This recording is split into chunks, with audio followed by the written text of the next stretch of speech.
Hey everybody! All right, welcome back to another episode of Hawk Droppings with me, your host, Hawk.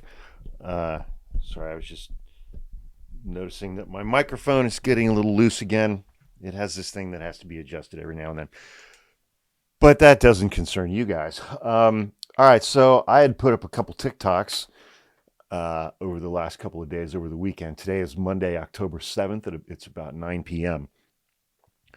Just saying, I was having a really difficult time finding something to talk about for this week's podcast episodes, because I didn't want to talk about something.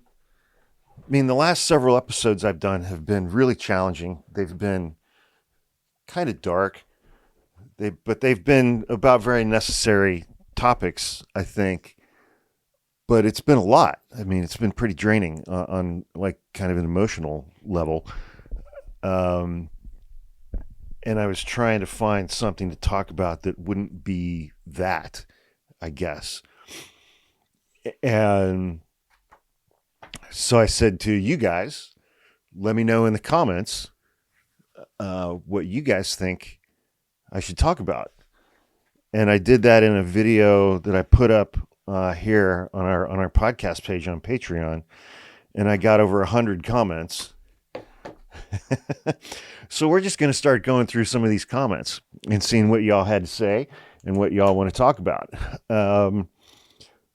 We got a lot of requests for the stories of how I got Tanner and Lola, my two dogs.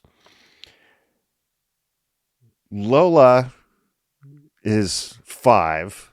I was still living with my ex when we adopted Lola at the end of September 2020. I had already had Tanner for 10 years. I got Tanner in December of 2010 from the Marin County Humane Society up in Novato, California, north of San Rafael.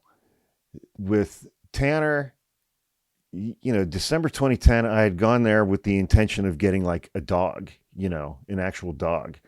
I mean, I had had a yellow lab for 16 years, and, I had always been a fan of, dogs that weigh like 80 or 100 pounds. And I went there, and the woman who was showing me around was very, very nice. And we walked past Tanner's enclosure, and Tanner was 9 months old at the time. He's a Chihuahua-dachshund, so he was tiny. He was a puppy, and he went nutters when I walked past, and he picked me 100%. That dog Tanner picked me to be his dad. I didn't pick him. He picked me. And how that happened was the woman who worked there, she was like, I don't know. He really seems to like you. Do you want to take him outside in the play area? And I was like, well, okay, yeah, sure. What the hell? And so we go outside in the play area, and he and I are having a ball. I mean, I'm throwing a little dog toy, and he's fetching it, and we are just having the best time in the world.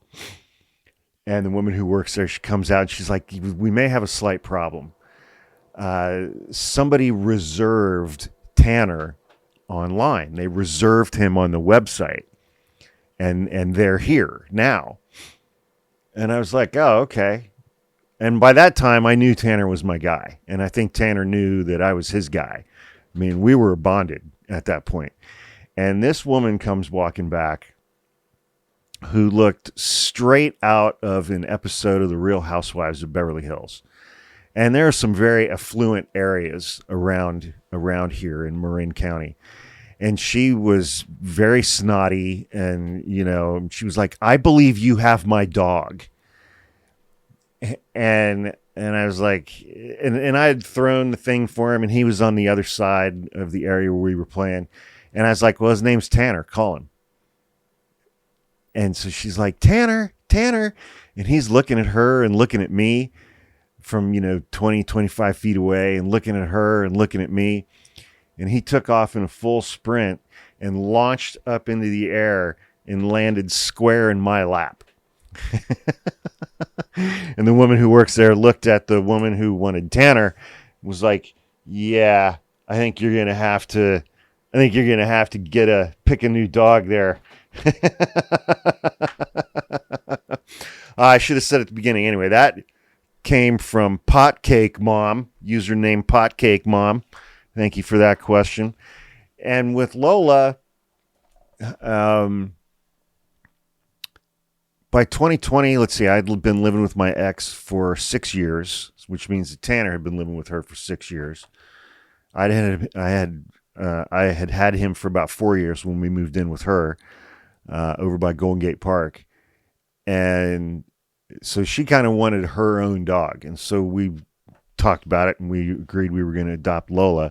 And the two of them, Tanner and Lola, we got Lola from the same place, the Marin County Humane Society. And it was, even though it was 10 years later, it was the same woman working there. She remembered me and Tanner.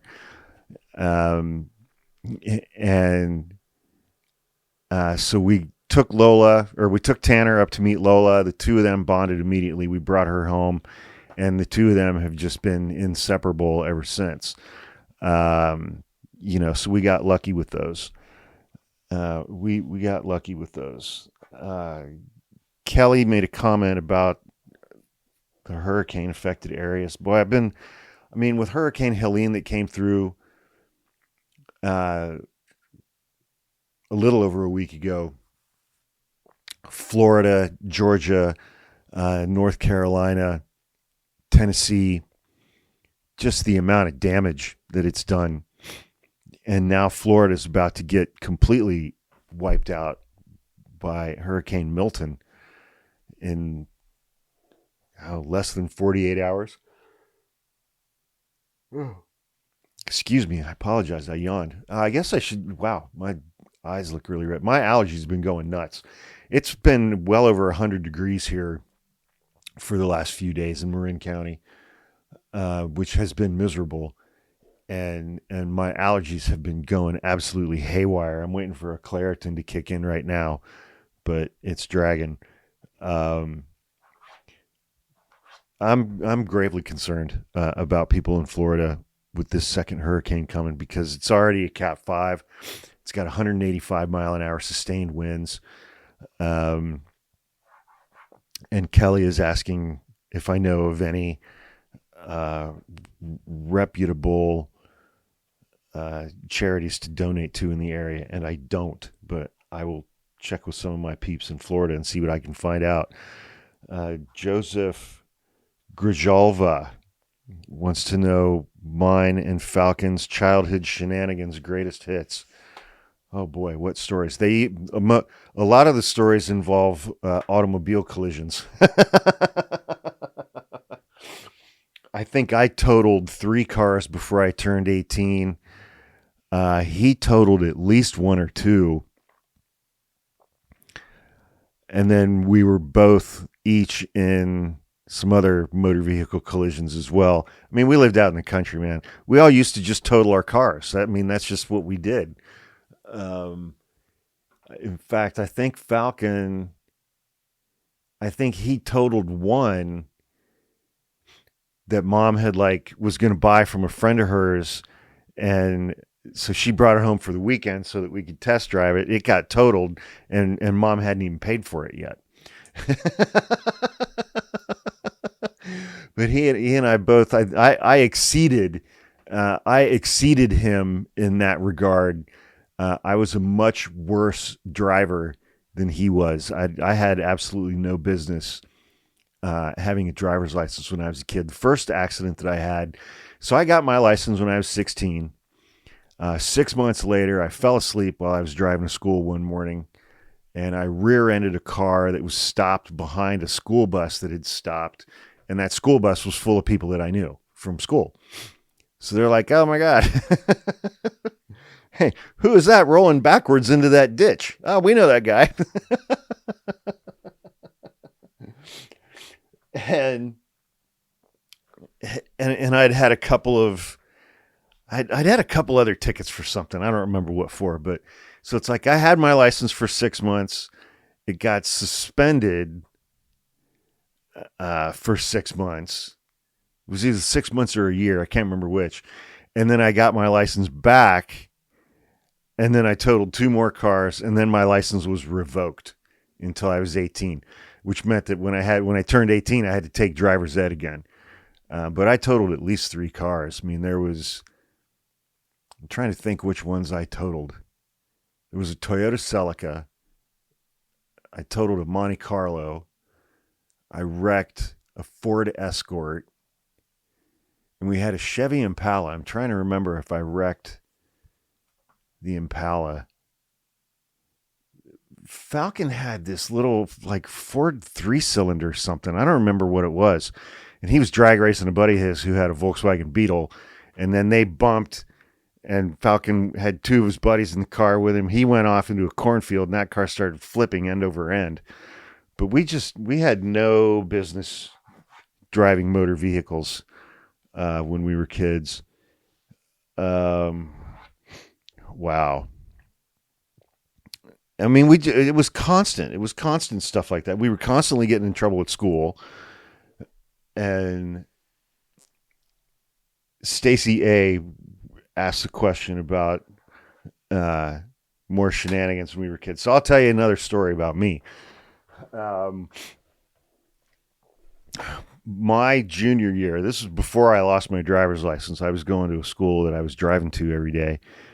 And I had this buddy named Mike who was just a giant stoner. I mean, just an absolutely massive stoner. And my brother and I and Mike hung out together all the time. We got in trouble together all the time. There are a whole bunch of stories that involve us and our buddy Mike. But one morning, I go to pick up Mike on our way to school, and he was running late. And so he was just like, well, screw it, man. I mean, we're going to be late. So let's just have some breakfast. We'll show up in time for second period. It'll be fine. I'm like, yeah, all right, whatever, man.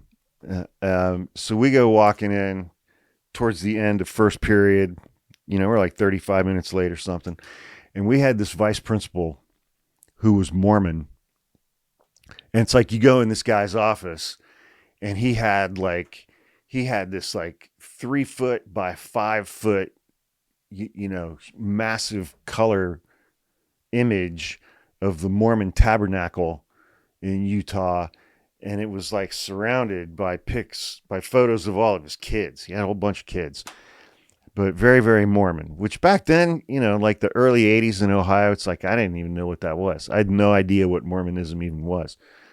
And so he calls us into his office. We're busted. He starts telling us how it's not to our advantage to miss class and that he's going to paddle us. And, Mike and I we're both 16 years old, and this dude is telling us that he's going to paddle us. And I'm just like, it's just fucking weird, man. I mean, still to this day, I'm like, that's just fucking weird. It's just weird and kinky and perverted and gross. Like, for an adult to be paddling a teenager, that's just, no one will ever convince me that for the person doing the paddling, it doesn't have some sexual pedophile overtones to it. Just nobody will ever convince me of that, because these people enjoyed it way too much. And this guy especially, I mean, that was his go-to right out of the gate. Anytime you got in trouble, it's like, I'm going to have to paddle you. Come in my office and bend over. It's just like right out of the gate every time. I was anyway. I'm like, you're a fucking pervert, dude. But, so my buddy Mike is just like, yeah, man, whatever, that's cool. So Mike gets paddled and he goes back to class. And I'm telling this guy, I'm like, look, dude, I'm just telling you, I'm not trying to get out of it or anything. I'm just telling you, you better call my mom first before you do this and talk to her beforehand, because if she finds out about it afterwards and you didn't talk to her first, it's going to be bad. It's going to be really, really bad for you. It's not going to be bad for me. It's going to be really bad for you. I'm just telling you. She will be so far up your ass, man. I'm just telling you. So he calls my mom, and she tore him to pieces over the phone and was like, if you lay a hand on my kid, I will destroy your life. And so bear in mind that we had been, 30, 35 minutes late for class, and the whole purpose of the punishment as he said to us repeatedly, was to demonstrate that it was not to our advantage to miss class. So I had my mom to thank for the fact that the punishment that I did receive was 3 days of in-school suspension. And you may ask yourself, what does in-school suspension look like? It involved me sitting at a desk in that guy's office for 3 days. Sitting in his office with him for 3 days. And there were several times when I got to watch him paddle other students. I had to sit in his office for 3 days at a desk and do work and be quiet. So thanks for that one, Mom. And thank you, Stacy A, for that question. What do we got next here? Yeah. I don't want to talk about that one. Oh, all right. Well, okay. I mean, we're 16 minutes in. Okay. What happens if Donald Trump actually does get assassinated between now and Election Day? I don't know. I don't know that that's ever happened before. I would imagine that J.D. Vance would just step up. I don't know the legalities of that, or if he just drops over dead between now and Election Day. I mean, I think that's more likely than him getting assassinated. That guy's diet, and he weighs 350 pounds, but I mean, McDonald's and Diet Cokes, it's like that dude's diet is worse than mine. It's insane. Although mine has improved a bit lately, we'll put it that way. Were my brother and I competitive when we were growing up? Not really. No. I mean, he did some sports. I never did any sports. I did soccer one year when I was 8, and I was on the team that had all the worst players. And there was one game where it's like I got the ball and I just started going. I was 8 years old. I got the ball and I just went. I'm just going. I'm going as hard and as fast as I can. I'm running, I'm kicking, I'm dribbling, I'm running, I'm kicking, I'm dribbling. I went the entire length of the whole field and I scored a goal. And it was incredible. I mean, I felt absolutely incredible. It was the wrong goal. I scored on my own goalie. And the coach was like, nah, that's fine, man. That's fine. That's a, great spirit, great effort. So that basically sums up in a nutshell my experiences playing sports. Oh, man. Oh, boy, howdy. Mary, I'm going to pronounce this wrong. It's spelled like hamburger. Mary Ambergey? Ambergey? Amburgey. Sorry that I butchered that. I apologize. Hawk, I'm quite good at researching things, I think, but I think that you shine talking about people. I'd like to hear you talk about some of the people you find inspiring, funny, kind, or creative. Oh, that's easy. We'll talk about 2 people. We will talk about Stevie Ray Vaughan, right there. And then they're out of camera, but we're going to talk about Neil Peart from Rush. Stevie Ray Vaughan, man. Stevie Ray Vaughan is one of these guys that to me was just like, I mean, he was musical on a spiritual level, like right out of the gate, man. He didn't know what any of the notes on the guitar were. He was entirely self-taught, and he felt music. He felt music. He felt blues guitar, and it just came out. It just came through him. And my brother and I were lucky enough to have seen him play live several times. We camped out for tickets a bunch of times. Sorry, I'm checking my camera battery. I had a little mishap with that the other day during a deposition. We were fortunate enough to see Stevie Ray Vaughan play live many, many times. And I don't think I've ever seen anybody on stage like him, any musician, was just, I mean, he used to say that he would tune down, turn it up, and floor it. I mean, he would tune his guitars down about a half step. He'd just turn his amps and shit all the way up, and then he would just go. And it's nuts, man. It's like you want to go down a rabbit hole some afternoon. Just hop on YouTube and just type in Stevie Ray Vaughan live, and just watch, and really just like immerse yourself in it. It's just fucking insane.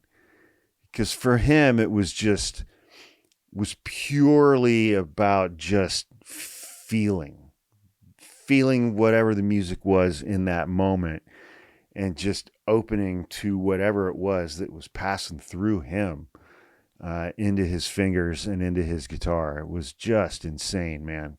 Just never seen anybody like him live. It's just such a privilege to be able to see him play. And he, and then he was killed in a helicopter crash in 1981. I had tickets to go to his last concert, and I couldn't get a ride. But fortunately, that wasn't going to be the first time that I was able to see him. But the other guy I want to talk about is another guy who was so hugely important to me growing up, was Neil Peart, the drummer from Rush. And he inspired me, and so he obviously inspired me to be a better drummer. It's still to this day. I mean, he inspires me to be a better drummer. It's like I listen to him and I'm like, I need to practice, and then I don't practice. What are you gonna do? But and then it's like he wrote all the lyrics for all the songs for that band, and it's like some of the lyrics that he wrote were pretty out there, and he inspired me to read a lot of books too, and which I appreciated, because he read boatloads of books, and so I really enjoyed reading a lot of the books that he recommended when I was a kid, a lot of philosophy and stuff like that. And Rush were, my three main favorite bands when I was growing up: Rush, Metallica, and Stevie Ray Vaughan. I mean, those were the bands that it's like, when they were touring, it's like they ever came within 150, 200 miles of where we lived in rural Ohio. It's like my brother and I were there, man. We went to every fucking show we could get our hands on. And we did that for the entirety of the 80s and into the 90s. He and I, a few weeks ago, we did an episode, I think it was an episode of Hawk After Dark, where we went through all of our 80s ticket stubs together. And it was crazy. It was crazy the number of shows that we went to, considering that we lived in the middle of nowhere. I mean, we were going to like 15 concerts a year when we were in, we were getting out of middle school and all through high school. We were going to like 15 shows a year, and we lived in the middle of frickin' nowhere. But at the same time, it's like full price for tickets back then was like $11, $12, $15 total price, including all service charges. It's like, July 1986, we camped out. We had front row tickets to see Metallica with Cliff Burton on the Master of Puppets tour, open for Ozzy Osbourne on the tour, where he was dressed like a bumblebee. I think it was the Ultimate Sin tour. Ozzy with his hair all puffed up, looking like a member of Stryper. And those tickets were like $13, $14 total price. It was insane. It's like now you want to go see a decent show and get decent seats, they're $500 a piece. But that's because of digital music and all that shit, yada, yada, yada. I don't even remember the story I was telling. I was talking about Neil Peart. And, Neil, another thing that he taught me that I learned from him was just absolute dedication to your craft. I mean, he was a perfectionist. He was an absolute monster of a drummer, but he was also very musical in his drumming, and he treated his drum parts as very intentional compositions. Um, and that was an interesting concept for me when I was a kid. And again, it's like just becoming the absolute best at something that you could become. So he was and is and always will be a huge source of inspiration for me. And one of the things that was like, I remember in 1997, I mean, I don't even know how many times my brother and I saw Rush live, 40, 45 times at least, somewhere in that range. And, again, it's like so incredibly lucky to see these bands live when they were in their prime in the 80s and into the 90s. And, and then something in 1997 happened. In August of 1997, so all three guys in Rush are married. I mean, Alex and Geddy basically married their high school sweethearts, women they met when they were in high school. And they're both still married to those women to this day. And Neil Peart married this woman named Jackie. Again, very, very young, very early into the band, early 70s. And Neil and Jackie had a daughter named Selena. And in 1997, so she was born somewhere around like 1978, 79, something like that. In 1997, in August, she was leaving their home in the Toronto area to head back to college, and she crashed her car and she was killed in a single vehicle accident. And the band had just finished a tour like a couple of weeks earlier, but it's like everything came to a halt. And Neil and his wife, Jackie, they had the funeral, they did all of that stuff, but they were still living where they had raised their daughter. And so they took off and went to London to kind of get away from all of the reminders. And then in very short order, Neil's wife, Jackie, Selena's mom, was diagnosed with terminal cancer. And, he used to say that, she had a broken heart because of the loss of their daughter. And she, didn't really pursue medical treatment. And so and she died less than a year after their daughter Selena died. And so it's like the summer of 1997, they finished a tour. I think that was on the Test for Echo album. They finish a hugely successful tour. They all go home to the Toronto area with their families. And then Neil's daughter dies, and less than a year later, his wife dies. And so he lost his entire family in less than a year. And, and he wrote a book about this called Ghost Rider, Rider, incredible book. Either that previous Christmas or the one before, his wife and his daughter had gotten him a BMW motorcycle, a touring bike. And so after his wife died, he came back to Toronto. He loaded up his bike and he hit the fucking road. That was that. He was on the road for like 2 years. He just rode all across Canada, all throughout the States, all through Mexico and Central America and South America, up around the Arctic Circle. I think he said that he had put something like 55,000 miles on his bike on like back roads and things like that. And that was his healing process. And one of the things that he said in a movie, in a movie, I think it was in the movie Beyond the Lighted Stage, he was like, how do you soothe a baby? Motion, moving, soothes a crying baby, an upset baby. You take the baby for a drive and then it calms down and it goes to sleep. And he was like, I did that on my motorcycle for 2 years.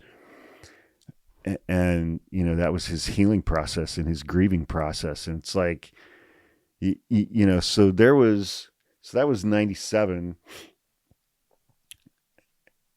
And then, they didn't play together again until 2002, 2001.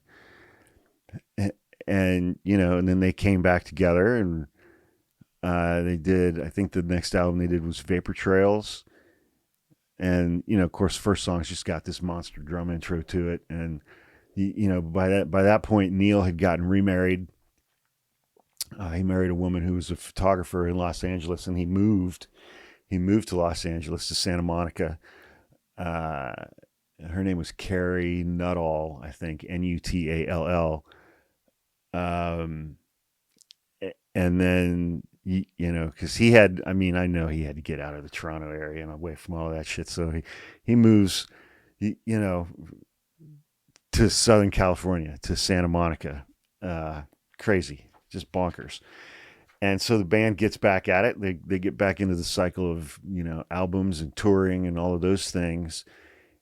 And then I think it was around 2005, a couple years after they got married, that he and his wife Carrie had a daughter named Olivia. And, so it's just weird to think about, he had Jackie and Selena, and they're both gone in 1997. And 8 years later, he's got Carrie and Olivia, his next family. And I think it was in 2013. It was either in 2009 or 2013. I can't remember, when they were inducted into the Rock and Roll Hall of Fame. And, Neil acknowledged Jackie and Selena and their loss when he was giving his speech. And, so they do their tours. They did the R30 tour, and they did Snakes and Arrows. And then they did that one, what was that one with all the mechanical shit? What's that stuff called? I can't remember. I forget. Steampunk or something. And then Neil was kind of like, yeah, I think I'm going to be done. He never liked touring. But, they took a vote, and in 2015, they decided they were going to do one final tour, the R40 tour, the 40th anniversary tour. And so they do that tour over the summer of 2015. And then Neil's like, that's it. I'm done. I'm retired. I'm never playing again. As far as I know, he never picked up a pair of drumsticks ever again. But his daughter, Olivia, who by that point was 10, was learning how to play drums. And so he hired a drum teacher for her, and he used to go to her drum lessons with her because he wanted to be retired. And because he had missed out on so much with Jackie and Selena, while Selena was a kid growing up, he missed because he was out on the road, the entire time. That he didn't want to make that same mistake with his daughter, Olivia, and she was 10. So he was going to retire, and she was still going to have, another several years of her childhood left, and he would be able to be there, and he would just be there. And he had a man cave where he kept some of his cars, and he and his buddies used to hang out. And but he was home. He was home with Carrie. He was home with Olivia, and he was, there for Olivia with her drum lessons. And by that point, I think he was maybe like, I don't know, 62 or 63, something like that. And about a year and a half after he retired, he was diagnosed with glioblastoma, an incurable brain tumor that's almost always fatal. And to me, it was like the injustice of that. For him to have gone through what he went through with the death of his first wife and the death of his daughter, Selena, and then to go through all of that and come back around to having Carrie and his daughter, Olivia, and finally being retired and being able to be there to help raise his daughter, Olivia, and be there for her and be a part of her life. And then for him to get this diagnosis, But again, it's like he didn't tell anybody. Nobody told anybody. Nobody knew that this was going on. Nobody knew. And it wasn't until January 7th of 2020, like 2 months before the whole fucking world shut down for the pandemic, that it's like I'm flipping through my phone one day and I just see Rolling Stone announced it. Neil Peart of Rush dies at 67 years old. And it was like getting hit by a bus. It was like when I found out that Stevie Ray Vaughan died. It was like when I found out that Randy Rhoads died or that Cliff Burton died. It's just it's like somebody just kicks you in the gut, man. It's just awful. It was just awful. But again, it's like, spent a lot of time talking to my brother and our buddies Ron and Tom, who are Rush fans, and our buddy Jack, who we went to all those Rush shows with when we were kids. So Neil Peart has always been an inspiration to me and always will be. Same with Stevie Ray Vaughan, same with Eddie Van Halen and Randy Rhoads, and a lot of these guys, and Cliff Burton, these folks that I have up on my walls. I mean, it's like I still have stacks of guitar magazines from when I was a kid. That's Randy Rhoads, guitar magazine from 1990. And that's Alex Lifeson from Rush, Guitar for the Practicing Musician from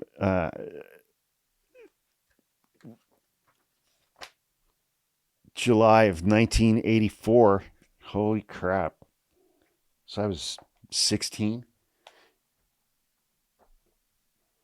Yeah, I save stuff. I'm a hoarder. But musicians are always, and always have been, hugely inspiring to me, especially those guys. Okay, I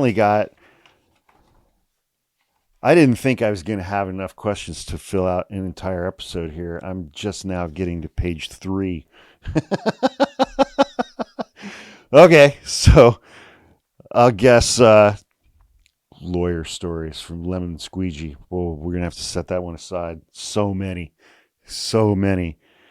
KMS 410. Please interview Dr. Arlene Unfiltered. She's awesome. I like her a lot. All you guys who suggested that I follow her, thank you for that.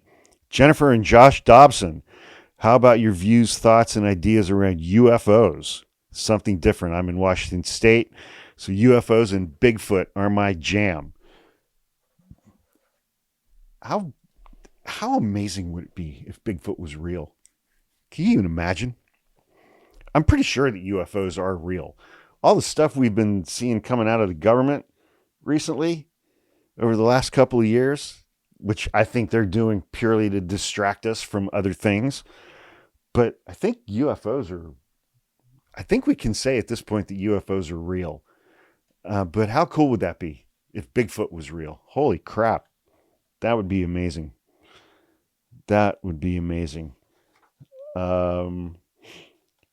Let's see here. My friend Shahana. Sandra Giberson asks about my friend Shahana. I also love the things you've done with Shahana. Typically, the TikToks, they are lighter, but you two have such a funny banter. Might also get her more followers. Yeah, everybody, please follow my friend Shahana at Bocabella Farms on TikTok. I enjoy her content, maybe funny stories from when you were lawyering together or something. Oh, man.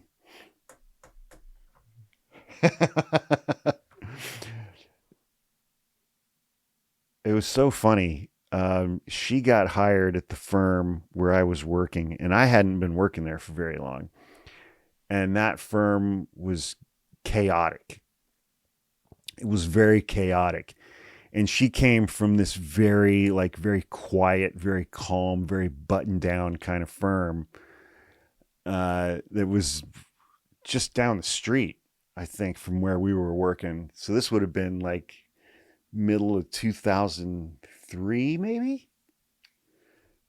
early 2003, late 2002. I can't remember. And one day it's like she's just sitting out on the couch in the reception area, and she's just sitting there, and there's nobody like talking to her. There's nobody helping her. There's nobody. So I went up and I told her my name. I was like, "Hey, I'm Hawk. I'm from Ohio." So she immediately thought that I was some kind of a potato. And she still makes fun of me for that to this day. We make fun of each other for a lot of things to this day. But yeah, we have a lot of stories. Because then there was a period of time where I left that firm for a while, and that's when I went back to family law, and that's when I was working for the firm where I got to work with Lars Ulrich for 2 or 3 years. That firm was great. And my old boss, Mindy, and her sister, Liz, I'm still friends with those guys. Some crazy stories from that place, too. Holy shitballs, man. People with money do wacky things when they're getting divorced. I'll just leave it at that. Whew. Yeah, so then Shahana and I became partners for a little bit. As lawyers. That didn't work out. We're much better as friends than we are as business partners. So at least we've still got the friendship thing still going, which I treasure. And, but yeah, that's a good one. I'll have to go back and find some of those memories. I'm going to get like a dozen episodes out of these. Cause I got probably,